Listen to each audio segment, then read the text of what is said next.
Bienvenidos, alquimistas, a este apasionante podcast en el que abordaremos el surgimiento de los primeros reinos bárbaros en Occidente tras la división del emperador Teodosio, la jerarquización social que ésta traerá consigo, el auge del cristianismo como religión oficial del Imperio Romano o su organización institucional, hechos que forman parte de las múltiples causas que definirán su fatal caída y el surgimiento de una nueva era.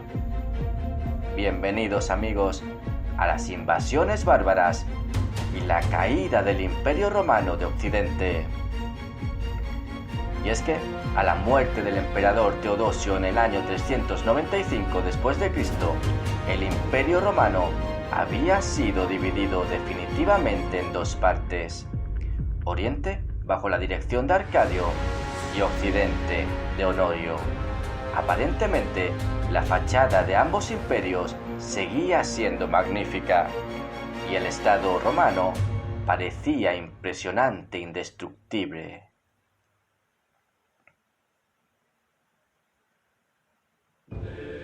Por entonces, el emperador era un monarca absoluto, rodeado de funcionarios pagados con regularidad y asistido por una minuciosa burocracia. Las órdenes eran transmitidas por los 3 prefectos del pretorio, hasta llegar a los condes, gobernadores en las ciudades, a través de los vicarios en las diócesis y de los jueces en las provincias.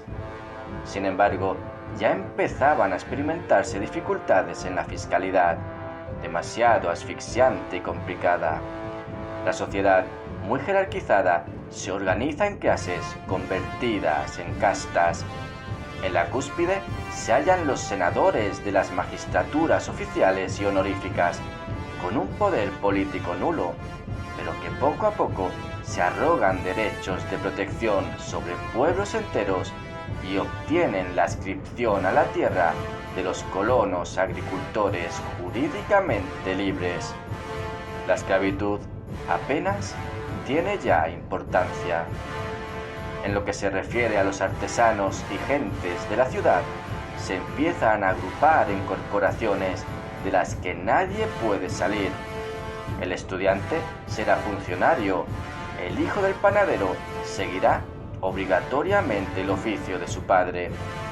Nacen así los primeros gremios.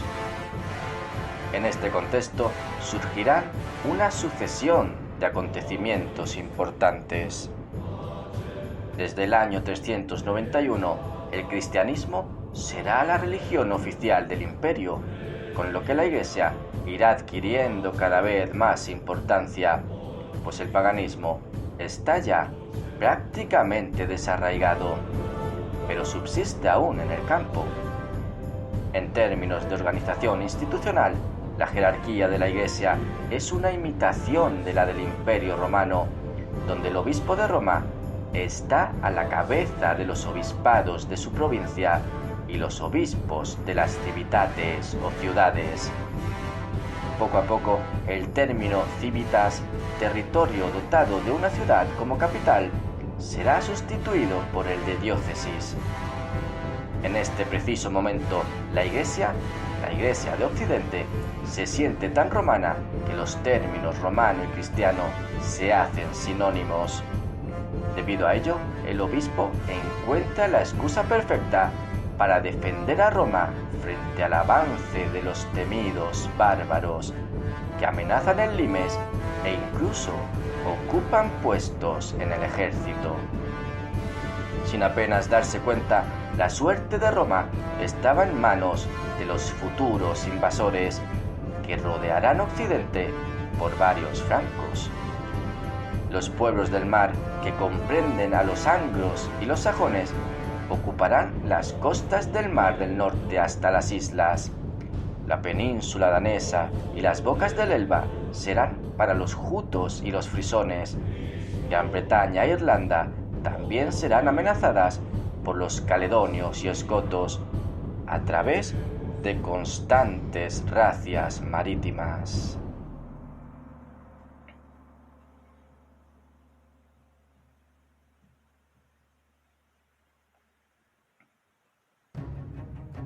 Por otra parte, en los bosques germánicos, en las bocas del Rin, viven los francos.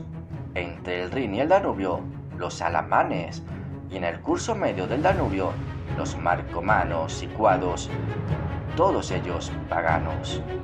Burgundios, vándalos y lombardos, asentados en las riberas del Elba, están ya convertidos al cristianismo en su forma arriana, herejía que afirma que Jesús es un hombre único, hijo de Dios, pero no de la misma naturaleza que el Padre.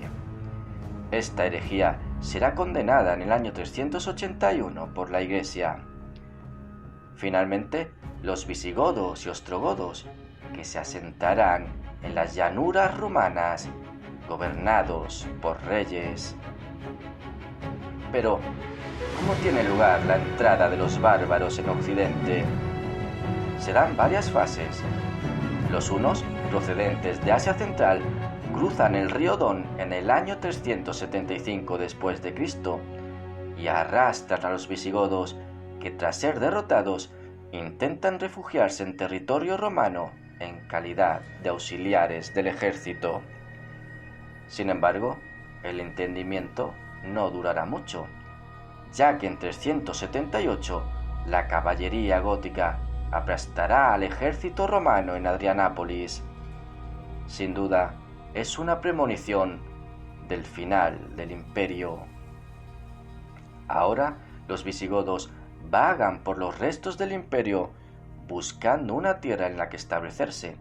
Su rey, Alarico, les conduce a saquear Iliria y más tarde Italia.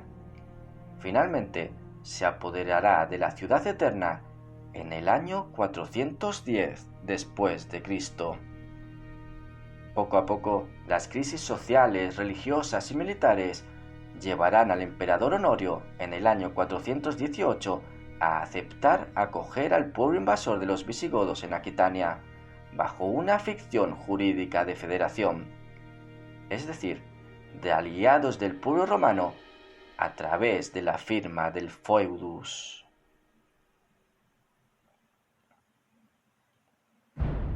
Roma les cederá un territorio y a cambio estos prestarán servicio militar. Es el nacimiento del primer reino bárbaro. En Occidente, también los suevos acabarían adquiriendo el estatuto de federados con un territorio situado en la desembocadura del Duero y en la Galia, en torno a Braga. Este será el segundo reino bárbaro. Por su parte, los vándalos de Gensérico saquearán Cartago en el 435 para instalarse también como federados en la parte oriental de África del Norte. Con la creación de este tercer reino bárbaro, Roma perderá su granero de trigo y el control que tenía sobre el vasto Mediterráneo. Sin duda, había que detener el avance de todos y cada uno de estos pueblos que amenazaban el imperio. Los encargados de tan ardua misión serán el emperador Valentiniano III de 424 a 455 después de Cristo y el valiente y pertinaz general Aetium, Aecio, formado en la corte de los hunos por haber sido hecho rehén de aquellos. Él fue quien supo frenar el avance de todos los pueblos que se rebelaban contra Roma, contuvo a los visigodos en sus tierras, empujó a los francos hacia el norte y la margen derecha del Rin, aplastó a los burgundios gracias a un ejército integrado por hunos. De aquí surgirá la famosa leyenda de los Nibelungos, hasta trasladarlos a Sapaudia, la Suiza romana, donde en 436 les concederá el título de federados. Pero, a pesar de todo aquello, a pesar de las victorias de Aecio, la lenta agonía del Imperio de Occidente seguía su curso y nada podía frenar ya su caída. Surgidos del fondo de las estepas de Asia Central, los hunos habían seguido avanzando hasta instalarse en las llanuras de la actual Hungría. Desde su campamento atacarán sin descanso a Oriente y más tarde unificados por Atila, a Occidente en 449 y 450, donde, precedidos por su terrorífica fama, destruyen Metz, Reims y Troyes, poniendo sitio a Orleans. El enemigo estaba a las puertas de Roma. En esta tesitura, el general Aecio logra agrupar algunas tropas romanas y que los visigodos federados cumplan el tratado con Roma. Fue pues un ejército más bárbaro que romano el que en verano de 451 hizo retroceder a Atila en el Campus Mauriacus, cerca de la ciudad de Troyes. Pero el respiro no duraría mucho. El emperador Valentiniano III, envidioso de los éxitos de Aecio y temeroso de su trono, lo estrangulará con sus propias manos.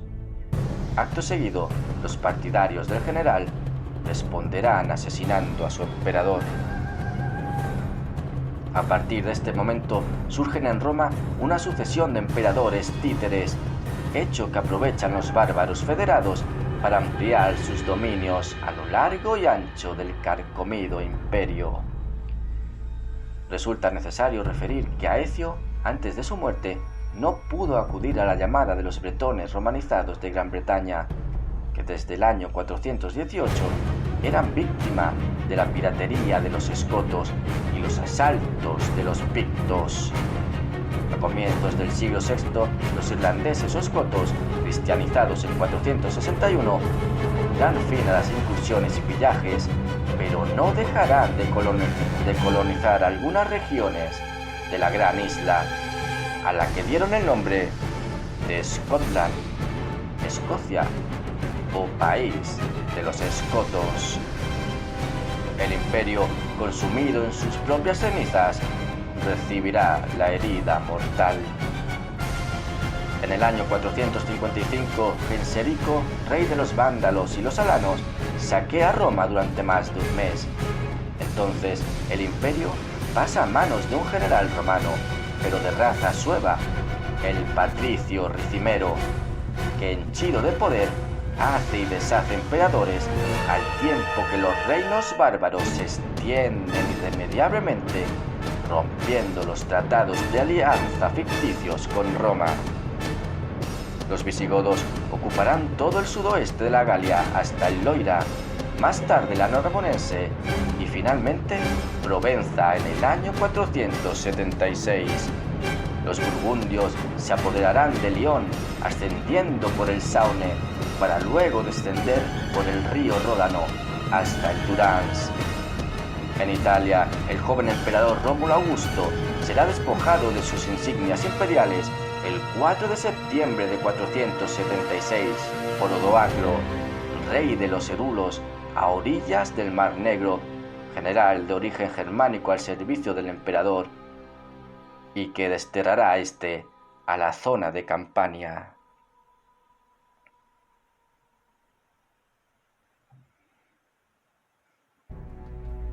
Había desaparecido el Imperio Romano de Occidente, ya solo quedaba un único emperador, el de Constantinopla. Y allí, en Constantinopla, el emperador de Oriente, Zenón, no reconoció el poder de Odoacro en Occidente. Se consideraba dueño de todo el imperio y encargó a Teodorico, rey de los ostrogodos, conducir a los suyos hasta Italia para expulsar al usurpador en su nombre. Tras durísimos y encarnizados combates, los ostrogodos logran eliminar a sus adversarios. Nace así, en el año 493 y hasta el 523 después de Cristo, un reino ostrogodo en Italia. Finalmente, Teodorico, como representante del poder imperial en Occidente, intentará extender su hegemonía hasta el Danubio y sobre los demás reinos bárbaros, visigodos, burgundios y vándalos, arrianos todos ellos, al igual que su pueblo. Se establecía un nuevo equilibrio basado en el dominio germánico y arriano a expensas de la Nueva Roma, Constantinopla. Evidentemente, el gran imperio de Occidente no había caído de la noche a la mañana.